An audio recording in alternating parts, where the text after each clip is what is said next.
Welcome to our interview of Dr. Ivan Misner today, as we're going to talk about more money, more time, and more fun. Thank you so very much for being here with us today. Hey, my pleasure. And by the way, my sock drawer still looks nothing like your sock drawer. They're all black socks. That's not very fun, but at least then you don't have to decide what socks do I need to wear today. Yeah, I don't. I know the virtual world has been a little different because you can't see my socks. You know, when I go out in person now, it's like, ooh, what socks am I wearing? What's the group? You know, what's the occasion? What's the talk? And I have to coordinate. So I can see the black socks making life easier. It does. And it does. And hopefully everybody knows what we're talking about. And they're like, why did he bring up socks? Yeah, if you are experiencing me for the first time, I have over 400 pair of socks, a book about socks, all kinds of fun stuff for those of you joining us today. So we're here to talk more money, more time, more fun. So give us a little bit about how can we have more money? Well, listen, I think the biggest mistake that business people make, and I've been saying this for a long time, is that they do 1,000 things 6 times. You want to be successful in business, I believe you got to do 6 things 1,000 times, not 1,000 things 6 times. And people are constantly, and I keep this right here just for this very topic, people are constantly chasing bright, shiny objects. It's like, ooh, look at that. Let's try this. And they jump at one thing and they do it 6 times and it doesn't work. And then they go to something else and then they go to something else. And by the way, it doesn't have to be 6 things 1,000 times. It could be 5, it could be 7. But it's about doing a handful of things and doing it over and over and over again. If I have any superpower as a business person, it is that I am a dog with a bone. I will work something and work something and work something until I get it to where it needs to be. I think that's how you make money. Yeah, hey, look, you could win the lottery, but I think this is probably more realistic. Definitely more realistic than the lottery, for sure. All right, so we talked a little bit about more money. Talk to us a little bit about how can we have more time? So I'm a fanatic about time management. I mean, a fanatic. I use Outlook, but I color code all of my things in Outlook. So I can look at my calendar and I block off every hour or every 30 minutes constantly. I block it off. Everything is blocked off. If I have open time, then I'll plug in there, you know, do email, or I actually have time to do email blocked off in my calendar. I have time to write, time to think. I put that in my calendar. And so the truth is you can't get more time.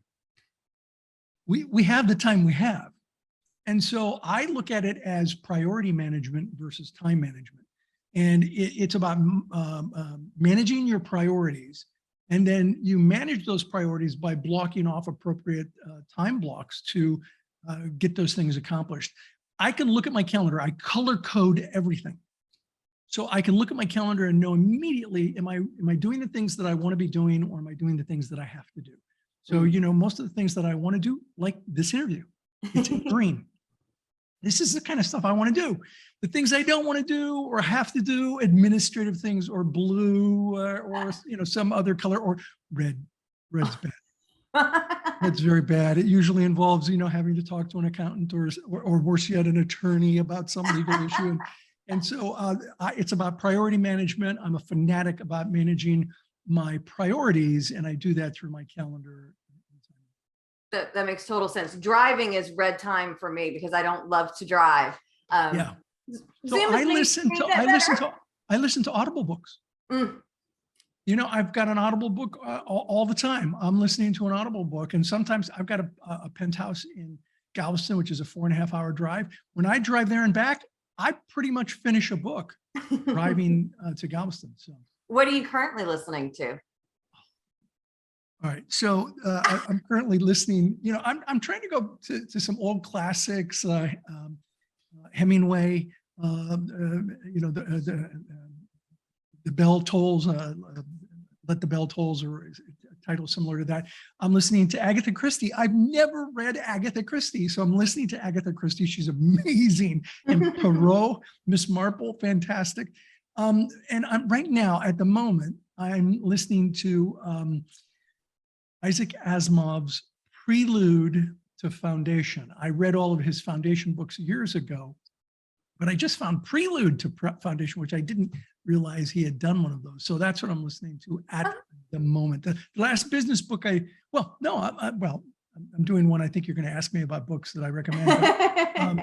But, the last business book I read was Wisdom of the Crowds, which was a very good book. Well, speaking of books, because yeah, if for the people that are here at the summit, the goal is more money, more time, more fun. What would be one more book you might recommend that they read this year? Well, not necessarily for fun, but for knowledge. I mean, are we looking for fun or are we looking for knowledge? So how about you give us which book you recommend that you've written that we should read, which one for fun, and then which one for knowledge? Well, okay. So I have a short story, not a book, Okay. that I've written. So I'm going to give you two. Okay. One's fun. The short story is called Imprint. Okay. Imprint, IMPRINT. It is truly a short story. It's only available on Kindle or the Kindle app on Amazon. It's called Imprint, a short story by me and my late wife, Elizabeth. I don't think I've read that one. Yeah, well, it's okay. So it's a science fiction short story. Oh, then that's totally up my alley. I still have to go. Yeah, I'm all about check it out. It's got a purple cover. It's only available, but if you have a Kindle app, you don't need a Kindle to read it. Yeah.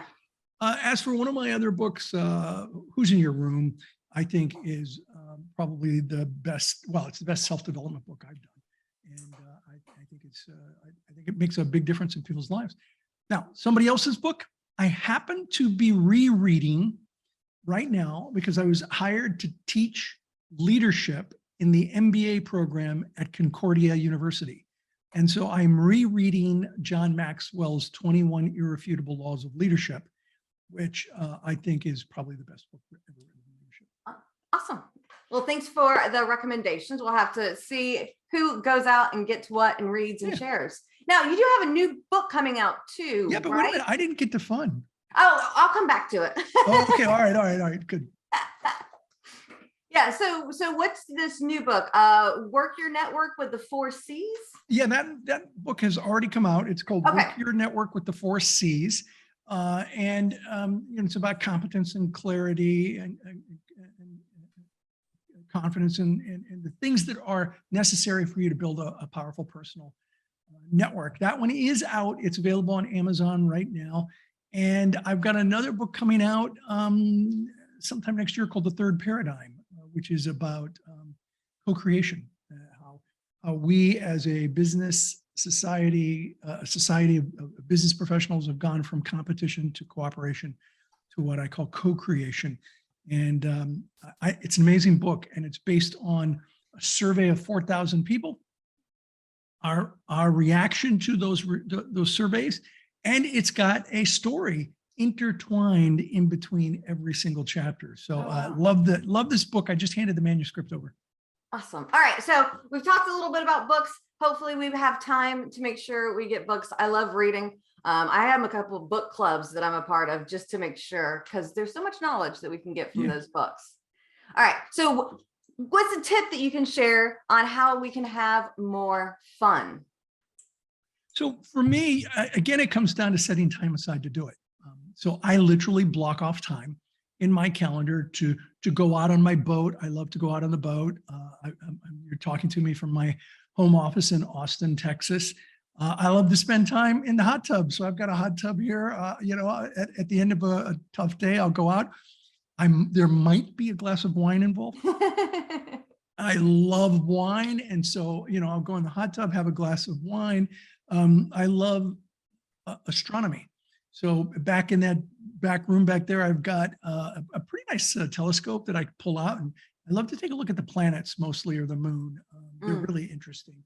But I block it off. And here's one thing I've done ever since I was in my 20s. I have what I like to call my mental health day. And my mental health day is leave me alone. I'm going to do whatever I want that day. Now, for me, it was, when I had children, I did stuff with the kids, but I didn't leave the house. It was going to be something here at the house. I'm not going anywhere. Don't ask me to leave the house. We'll hang out. We would hang out in the pool. We would barbecue. We would do something. We'd watch movies together. Now, my kids are grown. I'm an empty nester. So, now I'll still go in the pool or the hot tub, but watch movies. Love to watch movies. But a mental health day to me is so important. If you want to recharge your batteries, you got to do things that are fun for you. All that stuff I just said may not be fun for you or for anyone listening. So you got to find what's fun for you, and then make sure to have time to do that. Makes sense. I think especially entrepreneurs, sometimes they feel like, okay, I'm going to work all the time, and then I do all this other stuff, around the house and errands and all of that. And it's like, you got to have some time to recharge. Yeah, you do. You have to have margins in your life, like margins in a book on both sides. You got to have margins. You got to have some free space to do things that you enjoy. Yeah, definitely. Speaking of doing things that you enjoy, what is one way that you mix business and pleasure? So one of the things is I had a place in Big Bear that I did this all the time. I would invite all my management teams from the various businesses that I own. And, some people know I'm the founder of Asentiv, although I don't own Asentiv anymore. I'm the founder of Asentiv. I'd bring them, the team from Asentiv up to my home in Big Bear.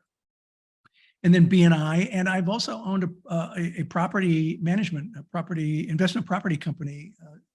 I started 3 years before I started BNI. So what I would do is I would bring people up to my house in Big Bear, and we would spend time during the day talking about, our plans and strategic planning, our vision. Maybe we'd cut out at 2:30 or 3 o'clock and get on the boat and go on out. And, so I would integrate business and pleasure. And then I always took 1 week when everybody with the companies that I was involved with left. I would have at least 1 week, sometimes 2, with just the family. And it was all, and we would make a list, and I've got them all. I've got like 15 years in there's a kitchen back there. On my refrigerator, it's still 15 years of these 1-page things where every family member could pick 2 things they wanted to do on the vacation week or 2. Yeah. And as we would do it, it might be take a ride on the boat. Whoever wrote that would sign off on it. It might be go bowling. One of my kids loved to go bowling. So, all right, we all had to go bowling. And then they would sign off on that. And so these were the things that, I would integrate business and pleasure in my place in Big Bear. But now travel. I'll travel for business. Mm-hmm. And then almost always, depending on where I go, take a couple of days for fun. Gotcha. Excellent.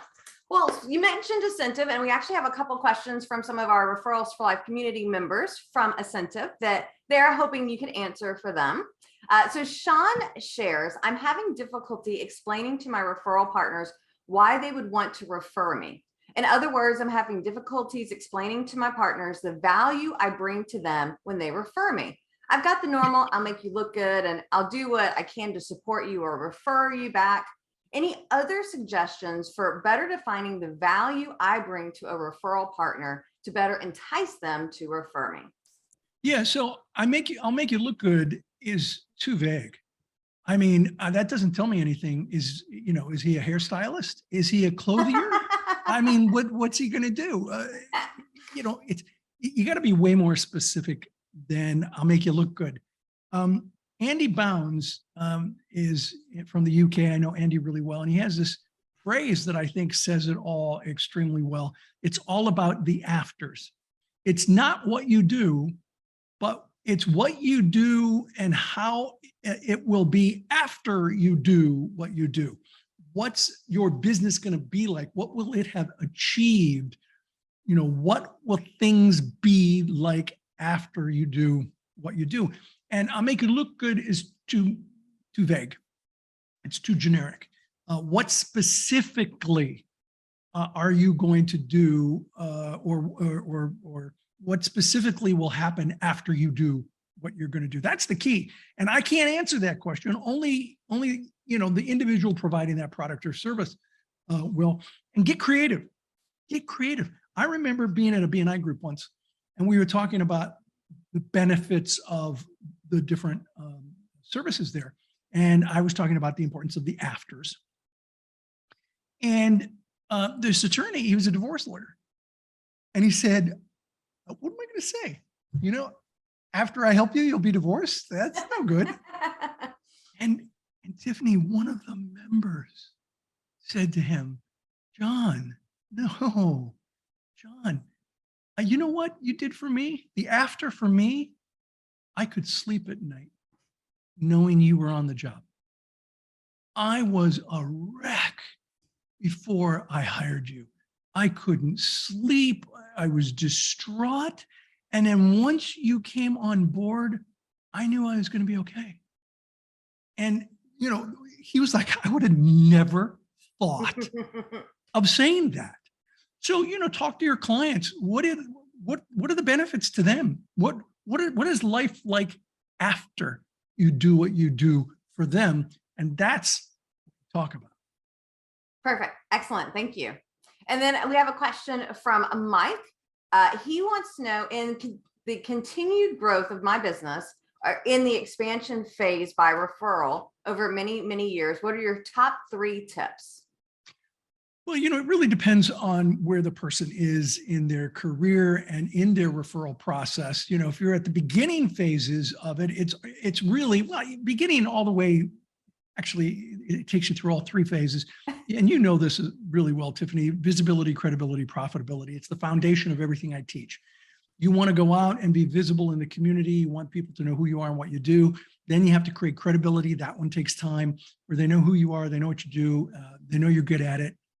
And then you get to profitability, where people know who you are, they know what you do, they know you're good at it, and they're going to refer you over time. So that's an absolutely critical one. Now, let's say you're at the end of the stages in terms of profitability. You're doing well, you're getting referrals.